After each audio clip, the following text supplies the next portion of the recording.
Good morning, good afternoon, and good evening, everyone. Welcome to Rejuvi 45. You have just joined or are watching a recording of the Modern Leadership Community. It's the community that believes that there's a whole new possibility for what leadership can look like. You can have leadership that is all about compassionate human leadership. At the same time, it represents fierce business leadership. And this community is just very committed to making sure not only that modern leadership makes its way into every nook and cranny of our businesses, but also that it changes the way that leadership development goes about its effort. So thank you for joining us. We're so glad that you're here. My name is Regina Hepp, and I am with Rejuvi, and I am joined today by my business partner Charlie Jacoby. Hey Charlie, how's it going? Great. Thanks for the intro, Reg. Looking forward to Yep. the discussion today. Yeah, me too. For those of you who are listening to Charlie for the first time at a Rejuvi 45 session, he's probably been in about 4 or 5 of them. But let me just do a little bit of an intro of Charlie, and I think why it's just so. I'm going to use this phrase that he uses all the time, and it will help to tee up the subject today or the title of our session, which is called Channeling Mr. Bannister. So Charlie is a partner at the Rejuvi venture, and he has this really great background in technology, in automation, in large scale programming. He has a really fantastic background as a leader, and I think that one of the things that makes him especially fantastic for Rejuvi's sense of purpose is he has experience with the absence and presence of modern leadership. So he's always a lot of fun to talk to and super inspiring as we think about bringing modern leadership, to every nook and cranny that has long yearned for it. Charlie, when you first came to Rejuvi, you and I have known each other for a long time. Right. And when you first kind of came to Rejuvi, I noticed that you use this phrase. And it's not like you overuse it or you use it every single day, but there's some conversations that we've had that have been big, that have been powerful, that have been exciting. And it's those moments when you rub your hands together and you say, it's time to start thinking about the art of the possible. So I want to talk a little bit about that. Where did that phrase come from, Charlie? Yeah, I think, I started first using that phrase probably I used it more frequently when I started 7 or 8 years ago working in what I would call the emerging technology space. And we were Mhm. starting to deal with new technology capabilities that were coming into the marketplace. And we were having to think more out of the box than usual, I would say. I mean, I think I've always been with some fairly innovative teams and have done some innovative things, but I think the horizon was changing and there were some materially different types of capabilities that were coming into the market. And so working with business teams to think about, okay, it's one thing to have, all these shiny new objects. It's another thing to get value from them and actually implement them and see what they can do, right? And when you're working with groups of people who have been following certain processes or doing things in certain ways or had like a really good understanding of like existing capabilities, existing technologies, to kind of take a step back and say, hey, here we need to do a little education on here's what's fundamentally different. and then we need you to come along the journey of the art of the possible. Like it was almost permission to think completely outside of the box. Like I'll use an example. Like when let's say you're onboarding 3 new customers onto your platform because you just won some business, right? I'm not going to use art of the possible when I'm talking to people about that, because there's a pretty, there's a well-established process to get those, customers onboarded, and, there's, standard checkouts and all that kind of stuff. But when we start talking about, hey, man, there's some new capabilities out there that could, I think completely disrupt how we've done pharmaceutical distribution. That's where it's like, let's just leave everything we're doing today on the table and think of the art of the possible. It gives people permission, I think, to think broadly, take risks, and put things out there that may not stick and may not work, but it'll help evolve the discussion to get to a point where we can get to some actionable things that can be done that can really make a difference. Mhm. One of the things I had planned on talking to you about is, where did it come from? When do you use it? And what patterns are you kind of acknowledging when you do use it? And you kind of answered all of those questions Sure. in one fell swoop is fantastic.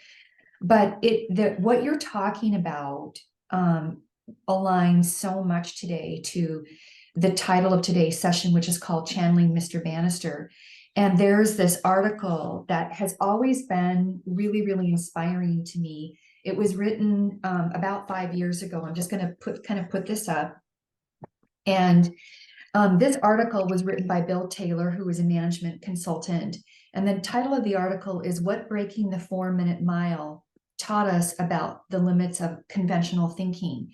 And the story is all about Roger Bannister, who actually ran the first 4 minute mile. And after many decades of trying to break that. And I actually went through the article last night and kind of categorized or highlighted a couple of phrases that relate directly to how I feel or what I think when you use this phrase called the art of the possible. It's 3 of them I found.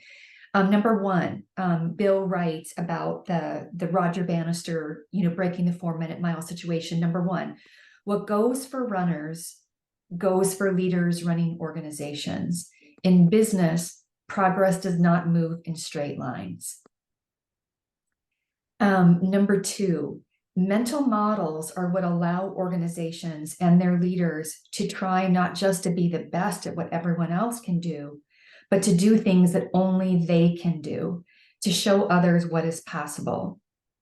And number three, they don't accept the limitations, the trade-offs, and the middle of the road sensibilities.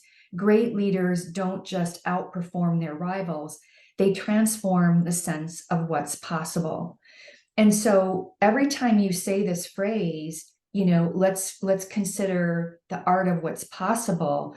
I channel Mr. Bannister, and I channel Roger Bannister, and I channel, Bill Taylor, who wrote this article, because what you're doing, what you have experienced in the past, and what you're experiencing right now with Rejuvi and what we're trying to do is exactly that. It's the art of the possible.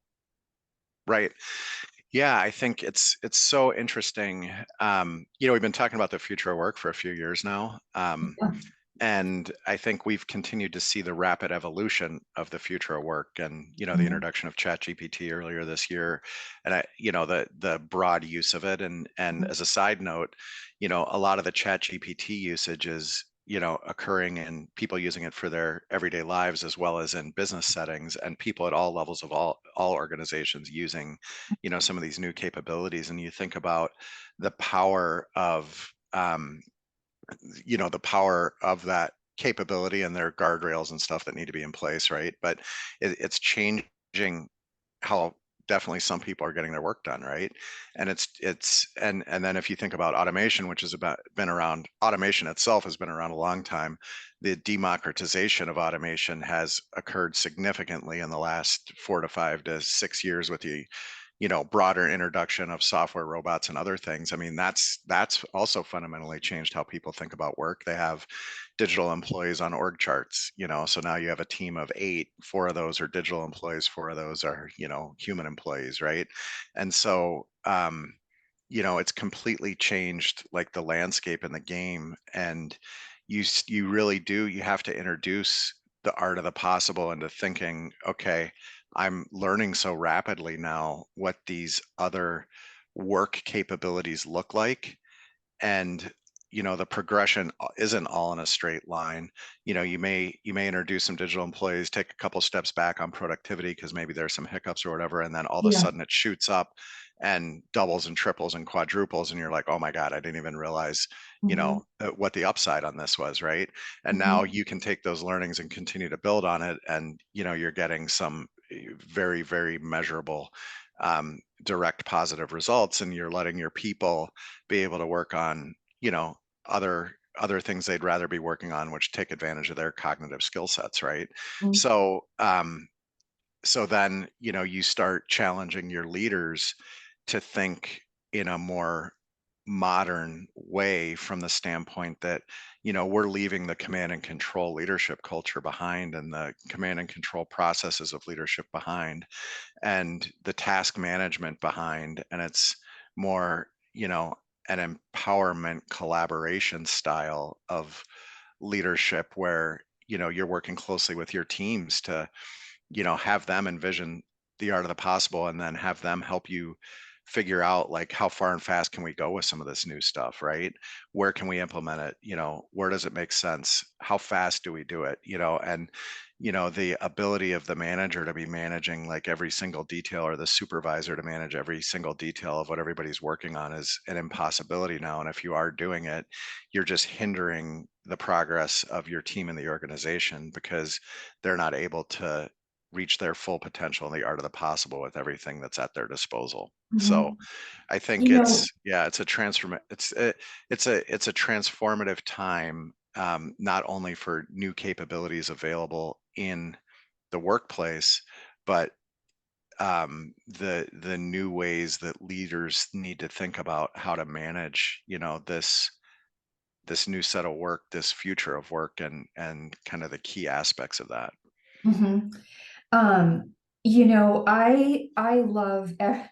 I love so much of what you're talking about. And I think that, for me, in that overview, what you really done is you've built the bridge between, you know, some of the things that you have built your expertise around, right? Automation, and these advanced sets of analytics and advanced sets of technology, and the art of the possible of what those things can do. But you've built a bridge from that art of the possible to how do you build a way of working? How do you build leadership, modern leadership capability? How do you think about leadership and what's possible? What is the art of possible as it's brought to leadership? So it maximizes the actual tools that are now available to us. Do you know what I mean, Charlie? Yep. It kind of reminded me of this article that I was just reading this morning, and this was written by a gentleman named Josh Bersin, who, for those of you who are listening, you in many cases, you're business leaders, in many cases, you are a leadership practitioner. And so the name Josh Bersin will mean something to you because he has been an important researcher, author, consultant in the human capital space. And so just this morning, he released an article called Welcome to the Post-Industrial Age. Now, Josh is widely respected in the space, as he should be. He has given a lot to the space, but I don't always agree with everything that he says. Right? I'm sure he doesn't agree with everything that I say either. But one of the things that he was talking about in this article, again, welcome to the post-industrial age, is he was talking about how AI and these advanced sets of analytics and technology will be the savior of now that the future of work has arrived. That they will be the savior of the fourth industrial revolution. And everything that he researched and released in this article, I thought was accurate, except for that statement, right? Because AI isn't going to be the savior of the fourth industrial revolution. Modern leadership is going to be the savior of the fourth industrial revolution. Modern leadership is going to be the pivot point that allows people and teams and businesses to start to have that safety, just like you were talking about earlier when I asked you about what does the apart what have you noticed about when you use these phrases, and you said, well, sometimes you have to use this phrase to give people permission to start thinking differently, to start getting outside of how they comfortably approach their work. And I think that that's what modern leadership does. I think modern leadership in and of itself is the art of what's possible for leadership development practitioners to completely expand what we think is available for leadership development. And modern leadership is the key to unlocking the art of what's possible and how teams and businesses can start to leverage all of these great tools in a responsible, productive, healthy way inside of their organizations. That's what I heard you say, Charlie. It's two arts of possible, right? Yeah, I think that's right. And I think, um, as there's so much hype around AI right now and has been for some months and automation for several years. But I think one of the things that's been a little bit overlooked is the leadership component around it and the change management component around it. I Mhm. mean, if you think about it, the Mhm. stresses on on our team members and people that are working in organizations, worried about their livelihood, worried about what it means. Are we going to have, journalists in the future, or is AI going to write all the articles, right? I mean, that's just one small example, but, there were many examples in the automation space where, it was, just fear about, oh, all these software robots are going to take all these jobs, et cetera, et cetera. And there was a lot of correct talk about it's more about, moving the higher cognitive work to, physical employees and having the bots do the stuff that people don't want to do anyway. But the reality of the, financial side of the ledger was, it was also an opportunity for operational cost efficiencies, right? And so I think um, you start really thinking about the stress that that puts on teams and our workforce and what we as leaders need to do to address that, right? I mean, it's not about hiding some of the realities of what the changes are going to be with automation or AI or any of those capabilities. And AI is the umbrella term, right? A lot of stuff fits under there, machine learning, et cetera. But it's not all about you know it's about shifting. There are significant shifts coming. We're in the fourth industrial revolution, essentially, where there are shifts in what people are going to be doing, major shifts, right?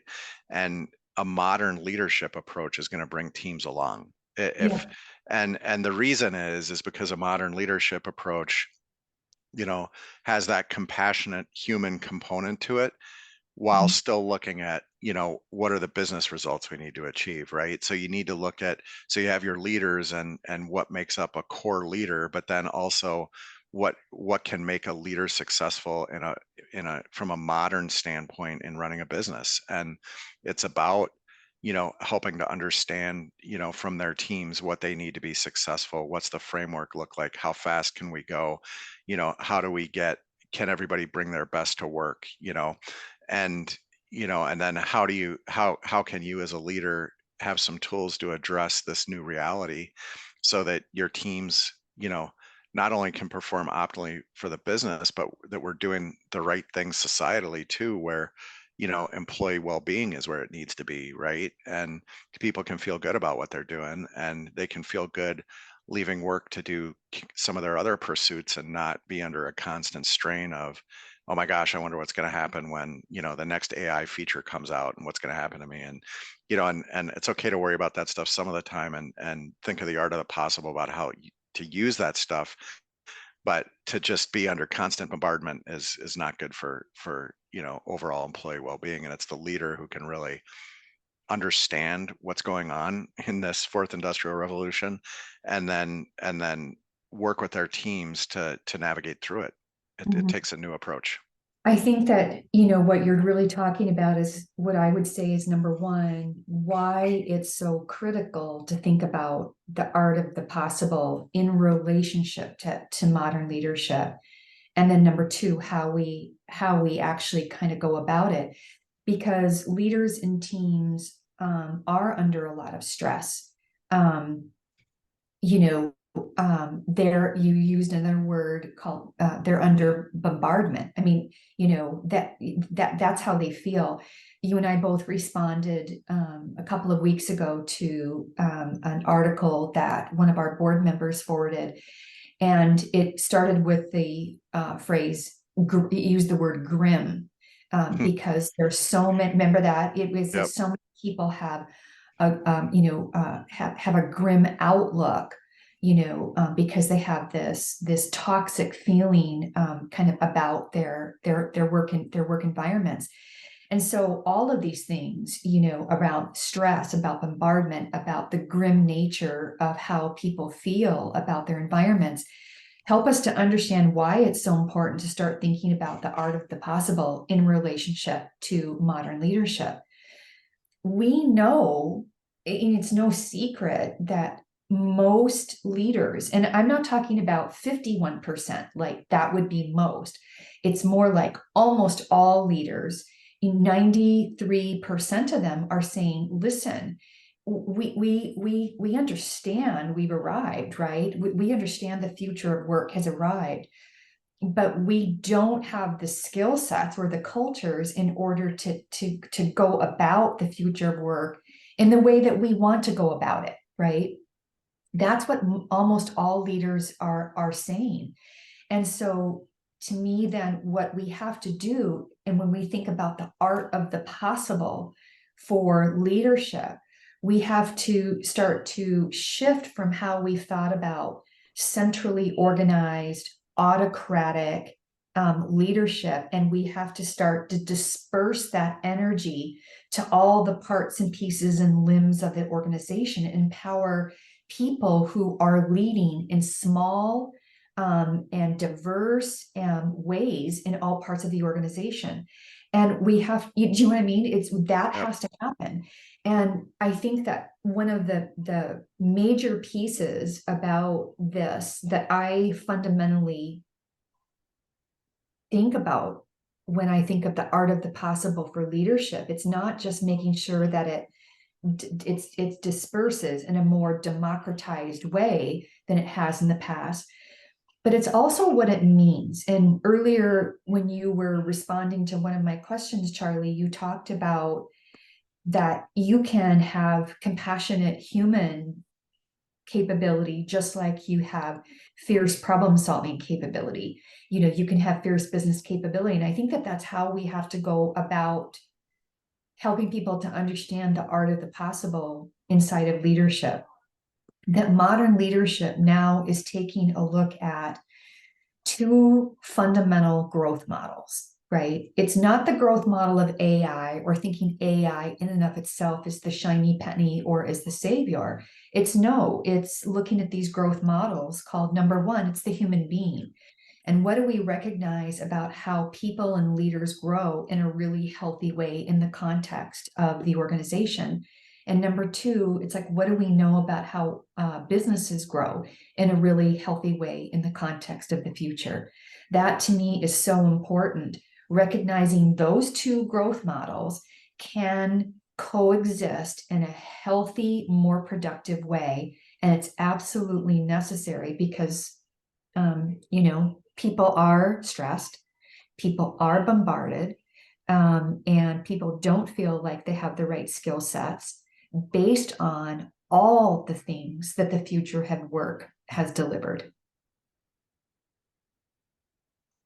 Yeah, I think that's spot on. I think it's the, part of the future of work and the change with the future of work is also um, not just like these capabilities and kind of in the four walls of a company, but I think the number of stakeholders that have to be taken into account is getting broader, right? I mean, you're especially, and it is somewhat related to new capabilities and new technology coming out, you're probably going to have more partners, right? Because Yeah.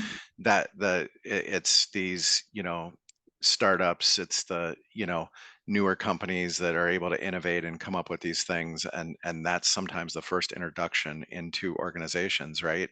And so you have a broader set of partners to manage. You have the, more of the environmental stuff to manage. You have, there's a heightened awareness around employee well-being. I mean, if you look at the engagement numbers and the employee Yes. well-being numbers, they're Yeah. not good, right? And they that's been that way for a while, right? And we hear direct feedback from people we talk to about some heavy dissatisfiers, in the workplace, right? And a lot of it has to do with, how they're being led. And so, the recognition that, oh, and of course you've got, the financial side of your stakeholders, your shareholders, right? And so they have to be satisfied as well. And the undercurrent is there's more complexity in all of these stakeholders that you're managing. There's more complexity with these new capabilities. There's there's more complexity with changes in processes and how you do business with all these new capabilities. And that's all got to be brought together by leaders who have the tool set that they need to do things a little bit differently or significantly differently probably than they have in the past, to try to help their teams and companies be as successful as possible on the business side. Yeah, I totally agree. You know what I think another one of my really big lessons, and I think it's one of Rejuvi's big lessons. In fact, I was just writing about this to a colleague this morning. And I think that your work at Rejuvi has really helped me to understand this, is that thinking about the art of the possible um, as modern leadership and how that can help leaders and teams and people and businesses in the future of work. The art of the possible is equally as applicable to the leadership development space, right? Hmm. There's leadership, the people who are doing the work of leaders and trying to find these ways of working that are successful and healthy. But there's also the leadership development space that is accountable for building this modern leadership capability inside the organization. They are responsible for developing leaders inside of the organization. And I think that one of the biggest things that Rejuvi has learned, that I have learned, and that is you can't you can't always rely on the same pathways for development that you have in the past. And so if you think about the leadership development space, there are things that leadership development people do, as internal consultants, as external consultants, to build these processes to grow leaders. They might, think about how do we build, a cohort based modern leadership coaching process inside of our organization. Or they might say, how do we build some modern leadership programming and use it as a way to onboard all of our leaders to our modern way of leading now that the future of work has arrived. I mean, I think that that's taking what's possible with leadership and using the notions of how leadership development has typically delivered their wares, right? That's kind of, but I'm like, I think that what Rejuvi's learned, what I've learned, and I think and a huge piece of this is really because of you, Charlie, is sometimes it's not about the programming that you're building. It's taking modern leadership and the art of possibility that it brings, and you're taking that and you're delivering it to the leaders based on the problems and priorities that they have right now. So it means taking modern leadership, and it means saying, what is your priority? And the leader and the team and the business says, we're struggling with this transformation.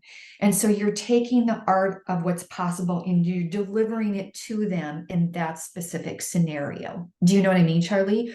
It's Yep. not necessarily ways, I think, that people inside of the leadership development space who themselves are learning about modern leadership and the art of what's possible. But they can't only rely on taking modern leadership and updating their programming and expect leaders to come to the programming to then go and apply it to their work.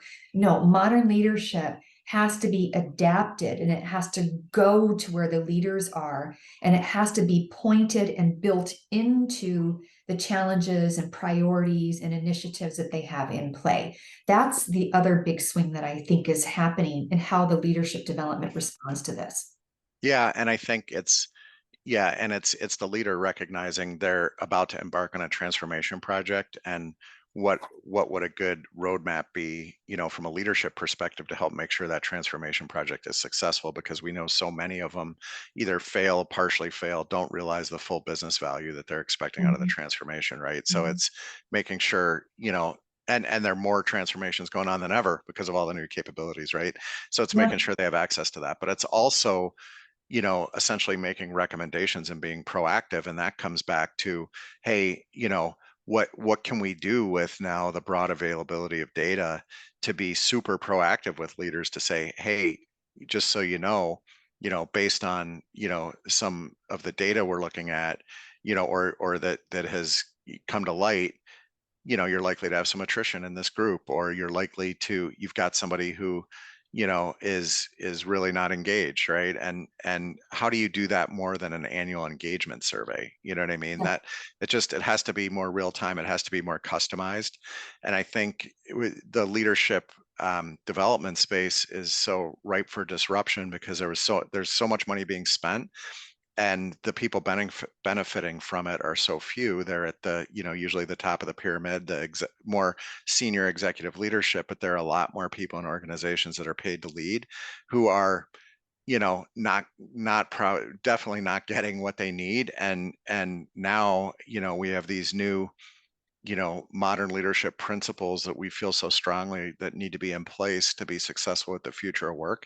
We need to rapidly get those to people, right? And the old way of delivering leadership development is not going to get it done, right? And so, this is where we've just got to continue to rapidly innovate, and and listen to leaders, understand what they need, leaders at all levels of the organization, so that organizations have the leadership capacity that they need to be successful in the future of work. I agree. It's kind of like there's the art of the possible as it relates to all of the wonderful tool sets that we have available to us. And then there's the art of the possible about what modern leadership can mean for us. Because modern leadership, in my opinion, is so fundamental to healthy, thoughtful, strategic, wise usage of all of these wonderful tools that are out there. And then there's the third art of the possible, right? There's the art of the possible of how leadership development can change. Because number one, it should continue, modern leadership should be continued to be embedded inside of an organization's formal leadership development programming, because organizations, it will behoove them to think about developing their leadership capability over time, number one, right? But number two, it's not just that programming, it's being able to take the art of the possible leadership development, modern leadership, and bring it to the teams, bring it to the leaders that are in the field that have a big priority, have a big initiative, have a big transformation that they're trying to get after successfully. But number three, it also should go to, it should not just go to the teams, but it should be applied to how all of these data dashboards that are now in front of us, right? Mhm. So Right. we have all kinds of dashboards. We're trying to, and we're trying to shift to this world called data-driven decisioning. So how do we make use of all this data? Well, that's again is taking the principles of modern leadership and taking it to the dashboards, taking it to the data, so that we can do the art of the possible for what we can do the art of the possible on behalf of our people, teams, and organizations. And I knew this would happen. We'd run really short on time, but I want to just do a quick demo here, because what you were talking about, Charlie, and what I tried to summarize is exactly how the Rejuvi platform can help an organization to start to experience what is possible with modern leadership in 3 ways. How do you take it and embed it inside of your programming, right? Because that's important. Number 2, how do you take it and actually make it come alive inside of your priorities, initiatives, and transformations? Bring it to the teams that actually need it right now in the hot spots that they need it. And number 3, how do you start to apply it to your data, to all of these wonderful dashboards that aren't now exist on behalf of an organization? So let me share my screen for just a moment, and tell me when it comes in.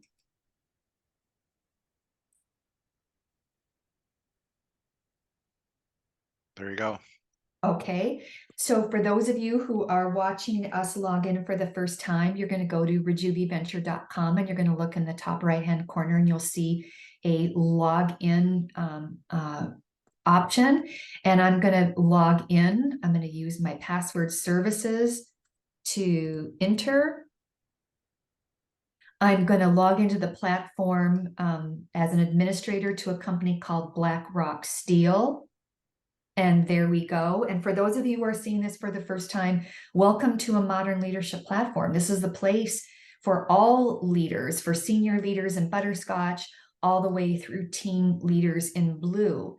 But what I want to do today is actually go into this feature called Resources to Go. This is the place where you can get ideas for training, for developing. And when you go there into Resources to Go, you'll start to see several options. Options for an administrator, for example, to run assessments or to run reporting and analytics, a trusted partner who's actually trying to build some programming or support a specific leader or group of leaders. And then you'll see options for the leaders themselves, some for senior leaders in Butterscotch, some for sales leaders in red, some for service leaders in purple, and some for team leaders in blue. And coming will be options for expert leaders in green. But what I want to do is go into the trusted partner folder. And again, this is for leadership practitioners, people who are thinking about these 3 things. How do I start to move my leadership development programming into the future of work, right? What do I need to do that? And then number 2, how do I take modern leadership and start to bring it out to the leaders and teams who are applying it to initiatives like transformations? And number 3, how do I start to bring modern leadership to data and the data dashboards that exist for us? And so you'll see this folder called Blueprints, Roadmaps, and Guides. And I'm just going to click on that, because what this does is it gives people options to do all 3 of those things. And specifically, if I opened up the folder, the file called Rejuvi Implementation Blueprints, and I'm just going to preview that for a moment. And here we go, it's opened up.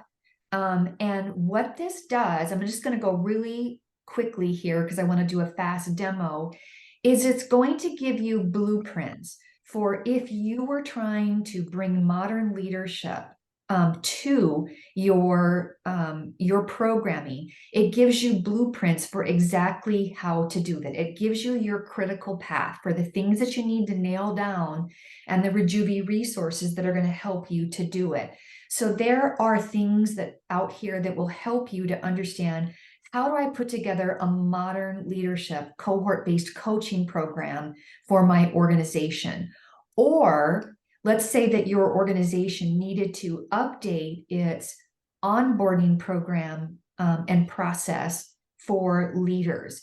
It gives you a critical path to do that as well. So there are 9 blueprints that help you to take modern leadership and apply it to the interventions that you're held accountable to traditionally each and every day. That's what a blueprint is. In addition to that, we know that modern leadership doesn't just exist inside of traditional programming. It goes to the priorities and the initiatives that leaders and teams are working on. And so for that, we actually have things called roadmaps. And I'm going to open that up. And it's the same kind of principle where, okay, you have, for example, a team that is working on a big transformation. Obviously, a big transformation is in need. I'm trying to talk and scroll at the same time. I can't quite do it.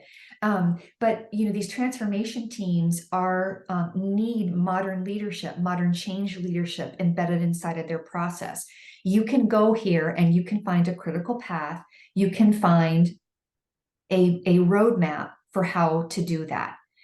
And the third way that modern leadership is being brought to the organization is through data, and is being able to use your data dashboards more strategically than you have in the past. And so if you come out here, guess what?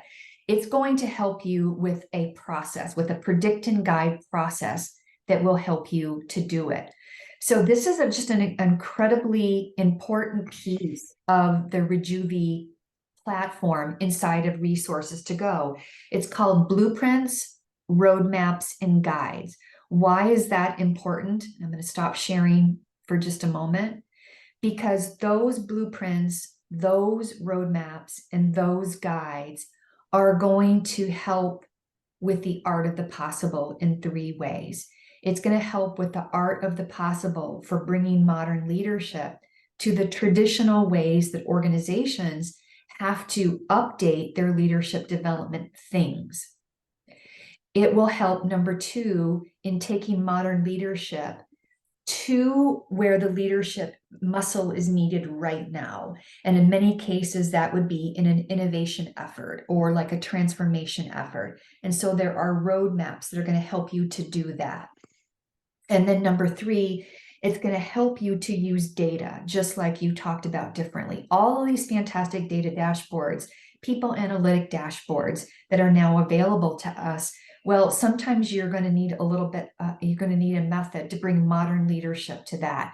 And the predict and guide process is actually a way to do it. The art of the possible, right? It's layered, it's fantastic, and it's available to you right now through the Rejuvi platform. Yay. Charlie, this is always one of my favorite sessions to do. We are in our third volume of Rejuvi 45, and every year we come together with 36 really interesting topics. This time of year, we always do channeling Mr. Bannister. And again, it's one of my favorite, because it helps us to think about what 4-minute miles might exist in our lives or in our professions. And at Rejuvi, we think a lot about the 4-minute miles that can be run inside of leadership. And the answer is the 4-minute mile is modern leadership, because modern leadership delivers so much capability to organizations to address the stress, the bombardment, and the grim nature of how people may actually feel today in a really positive, progressive, and healthy way. Awesome. Yep. Totally agree. So thank you. Thanks for having me on. Yep. So the art of the thank you. Everyone, thank you for joining in today. We will be back next week with a session called The Connection. We will be joined next week with Emily Barrier, who has a lot of experience actually taking modern leadership and applying it to an organization. So we're really excited to talk about that. The topic is called The Connection, and it will be next Thursday, October 12th. Again, thank you, Charlie. And again, all the listeners who are watching this recording and or watching the reels, we appreciate you, and know that you too are committed to bringing modern leadership to every piece and part of of the globe that had long yearned for it. We appreciate it and we thank you so much. Have a great morning, have a great afternoon, and have a great evening.